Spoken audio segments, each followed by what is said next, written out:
Hello everyone, Assalamualaikum warahmatullahi wabarakatuh. Yes, welcome to the third session of social linguistics. And before explaining about this session, I would like to say sorry to all of you if my voice is not really clear because I got flu since last week actually.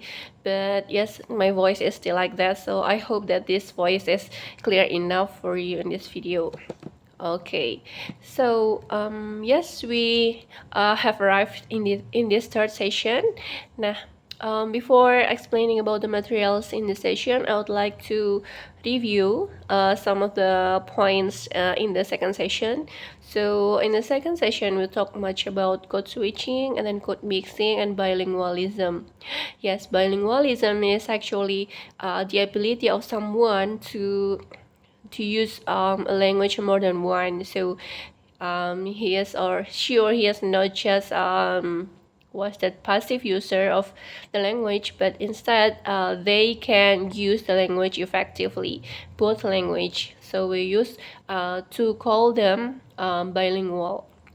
Nah, sedangkan code switching itu ada 3 jenis. Yang pertama adalah intrasentensial code switching. Nah, intrasentensial code switching ini bisa juga disebut dengan code mixing, yaitu adalah dengan inserting a word or a phrase in a sentence. Nah, jadi a word and a phrase from different language to the sentence that that is expressed in another language. Jadi misalkan kayak satu sentence itu udah bahasa Inggris, kemudian kita insert satu atau dua kata atau satu frase ke dalam satu frase bahasa Indonesia ke dalam kalimat tersebut. Nah, itu adalah intrasentensial code switching atau juga bisa disebut code mixing. Nah, yang tipe kedua adalah intersentensial code switching.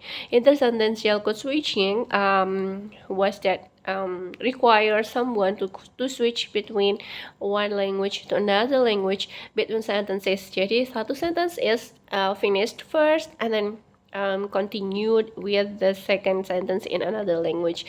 Jadi tidak inserting a word atau phrase saja, tapi changing the language, switching the language between one language to another between different sentences. Nah, yang terakhir adalah text switching. Text switching misalkan just like tag is like the performance was amazing, wasn't it? Nah, harusnya kan wasn't it ya. But if we was that change the tag into bahasa Indonesia, it becomes like the performance was amazing, kan? Nah, jadi we just translate the taking expression in the sentence. Jadi itu namanya adalah text switching. Nah, itu saja saya kira kayak a bit of was that the biggest points of the last week's discussion. Now, I would like to talk about rule of conduct. So, I see and we have to admit that nowadays we use AI or artificial intelligence, or we usually call it as ChatGPT, and that's why UT has published their rules regarding this. You have to read rule of conduct first that I have posted in pendahuluan session. So please read all the points. Nah, salah satu poinnya itu adalah you may use AI tools. For example, ChatGPT to help understand concepts, brainstorm ideas, and refine your responses. You are not allowed to copy-paste AI-generated content directly. Instead, you must verify the information. Check the original sources in your own words. Nah, jadi actually UT allows you to use ChatGPT, but then don't only copy and paste. Nah, jadi boleh menggunakan, tapi jangan langsung di copy and paste gitu saja, tapi you have to read the original sources. Misalkan kan di AI itu nanti akan muncul the sources ya. Misalkan setelah ada penjelasan tentang satu teori, kemudian dijelaskan kalau itu adalah karya dari misalkan dalam kurung Darsinah 2019, misalkan seperti itu.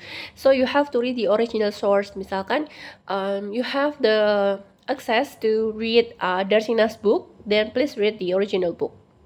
So take the ideas and then just don't just copy and paste, tapi you take the ideas, you read the original source, and then you take the ideas and express the ideas by using your own words.